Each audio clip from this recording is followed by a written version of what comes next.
C'est parfaitement conclu. C'est parfaitement conclu cette affaire. Une tournée d'automne conclue à la perfection par une victoire, c'était pas gagné d'avance. Et si on m'avait dit quelques mois plus tôt que la France allait redorer son blason, qu'elle allait avoir 3 victoires, je vous aurais pas forcément cru. Bonjour et bienvenue dans ce dernier débrief du match France-Argentine. Ce sont nos bleus qui se sont imposés 37-23. Et vous allez voir, c'était plutôt classique en fait. Et oui, ça peut paraître assez surprenant de dire ça, mais qu'est-ce qu'on a eu?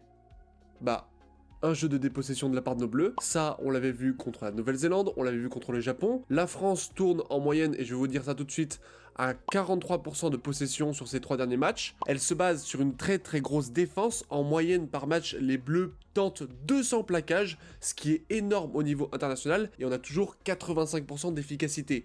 Donc ça, c'est très positif. On s'en sort d'ailleurs avec un peu plus de 84% d'efficacité au plaquage contre les Argentins. Bon, bah ça c'était nos points forts et on a su encore une fois bien les exploiter. Ce qui m'impressionne avec cette défense, c'est qu'elle tient sur la durée. Les Bleus sont parfaitement capables de tenir de très longues phases de jeu, aller au-delà de la 7ème, la 8ème, la 10ème phase. On l'a vu en deuxième mi-temps. Pendant 15 minutes, les Argentins essayent de marquer un essai.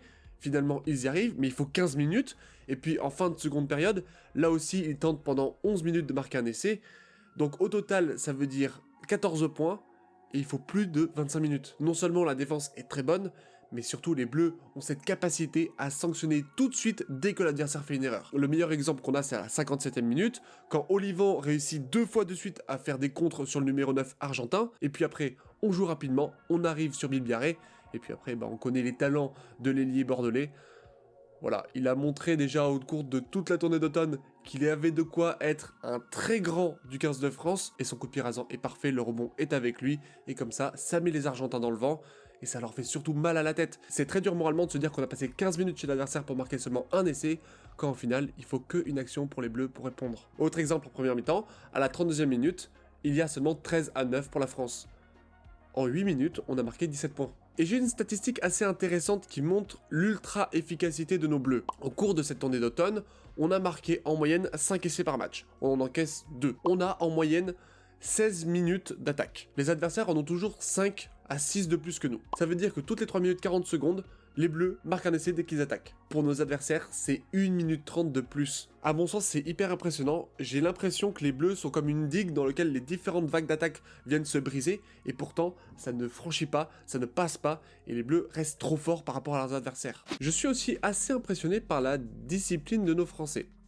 En fait, j'ai même remarqué qu'on était assez indiscipliné. En moyenne sur cette tournée-là, on a 3 pénalités de plus que nos adversaires. Et pour autant, on n'est pas forcément sanctionné par un carton jaune pour faute à répétition. Et ça, je pense que c'est notamment dû à la récurrence de nos fautes. Le match contre l'Argentine, on a 10 pénalités sifflées contre les Bleus, on en a 5 en première mi-temps, 5 en deuxième. Donc c'est difficile pour un arbitre de sanctionner des fautes répétées, puisque sur un court laps de temps, en fait, il y a pratiquement qu'une ou 2 fautes.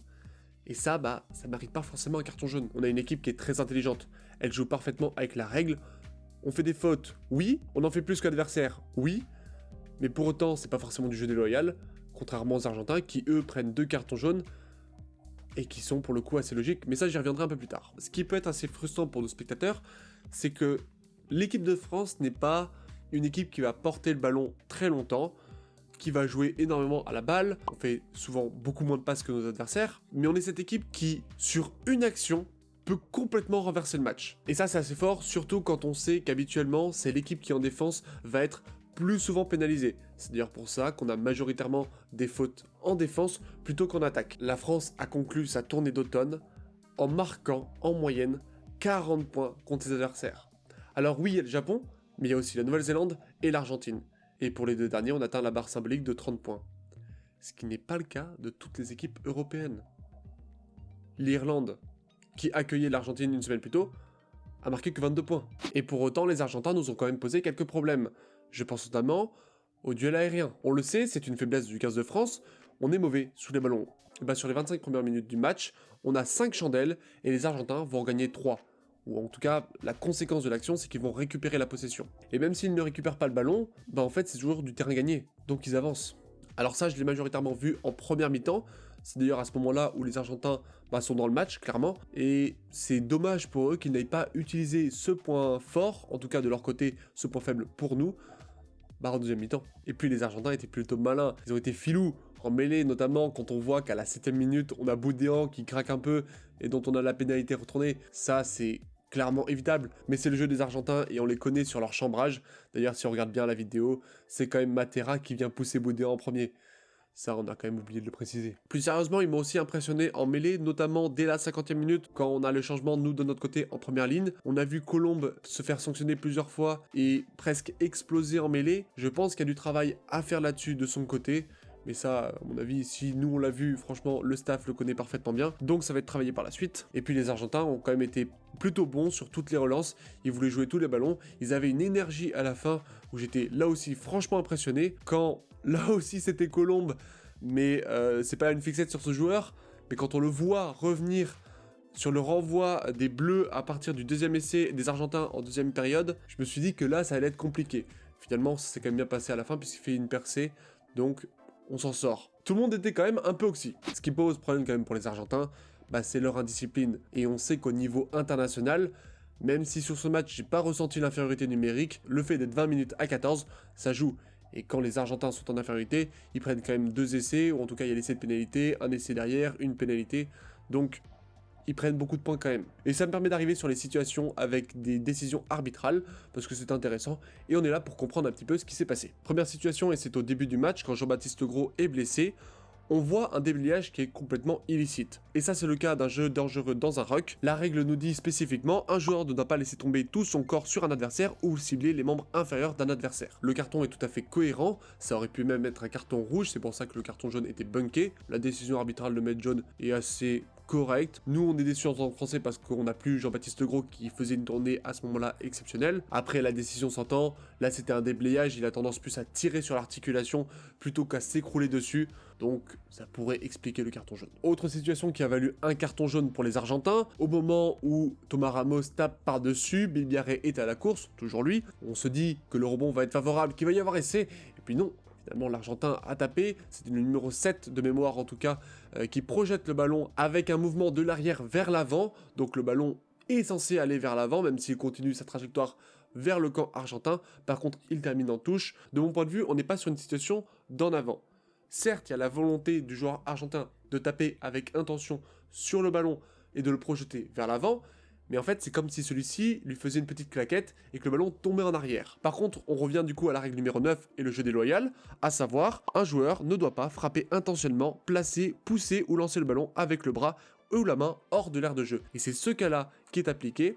On est donc dans le cas d'une pénalité contre le joueur argentin, situation d'essai, donc essai de pénalité, et carton jaune obligatoire. Sur l'ensemble du match, quand même, le corps arbitral a été excellent. Vraiment, c'était en plus très compréhensible de la part de Luc Pierce, qui faisait quand même beaucoup d'efforts pour expliquer et parler en français aux joueurs, donc ça c'était vraiment agréable. Par moments je me suis quand même interrogé, mais en revoyant les images c'était assez net. On peut penser au renvoi des Bleus à la 20e minute, le ballon est évidemment sur la ligne, et la ligne fait partie de la touche, donc c'est directement en touche, mêlé au centre pour les Argentins. J'étais un peu plus sceptique sur la décision, sur le plaquage du 3 argentin sur Reda Wardi, c'est impressionnant en fait, mais le pilier a l'effort de se baisser, il n'est pas au sol, en fait c'est l'action de plaquer qui lui fait mettre un genou au sol, donc il n'est pas en situation de hors-jeu dans le jeu courant, et c'est surtout le pilier Rochelet qui vient avec beaucoup de vitesse, ce qui fait effet de levier, et donc du coup qui se retrouve un peu le haut du corps en bas. Ça aurait pu être assez grave, et Dieu merci on n'a pas eu ça parce qu'on n'avait plus trop de piliers en remplaçant, donc ça aurait été un match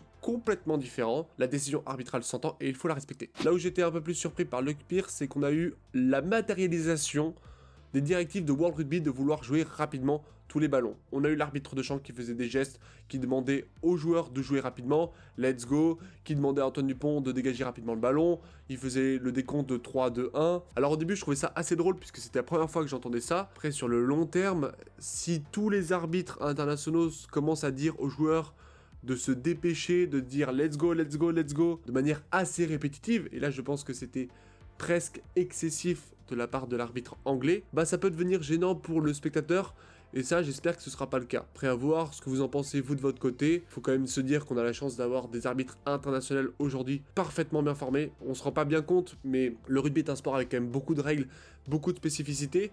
Les équipes jouent parfaitement bien aujourd'hui sur le règlement. Et puis surtout, il faut avoir le cœur bien accroché pour être arbitre. Encore une fois, on s'est retrouvé avec un match assez plaisant à regarder. Les Bleus ont gagné très largement face à l'Argentine, il fallait quand même le faire. Cette fois-ci, on a peut-être vu les Bleus dans un aspect un peu plus gestionnaire, surtout en deuxième mi-temps, où on espérait que ça s'emballe un peu plus. Mais il faut se rappeler quand même qu'il y a un essai qui a été refusé pour les Bleus, donc on aurait atteint la barre des 40 points assez facilement. On a quand même bien profité de cette tournée, donc merci les Bleus. Ce serait quand même bien si la réalisation pouvait nous mettre des angles de caméra un peu plus sympathiques pour les pénalités ou les transformations, parce que par moment, on sait absolument pas si le ballon va passer entre les poteaux. Et ça, je pense que c'est un problème de la cable cam. Certes, ça fait des plans sympathiques vus de haut, mais le point de vue du caméraman derrière le joueur, derrière le ballon, visant vers les poteaux, est quand même bien plus simple pour la compréhension. Il faudrait pas que l'aspect esthétique de l'image passe prioritairement par rapport à sa compréhension. Dès que ce petit bémol là sera réglé, ça me fera plaisir. Mais bon, j'y ferai pas forcément attention par la suite. Il faut que je m'habitue tout simplement. Mais bon, restons positifs. Les Bleus ont fait 3 victoires, ça c'est génial. Et surtout que l'équipe était variée. On n'a pas forcément eu tout le temps les mêmes joueurs. Et même Fabien Galtier a fait des choix forts. Et ça, on va en reparler très prochainement. Allez, sur ce, portez-vous bien et n'oubliez pas, allez les Bleus!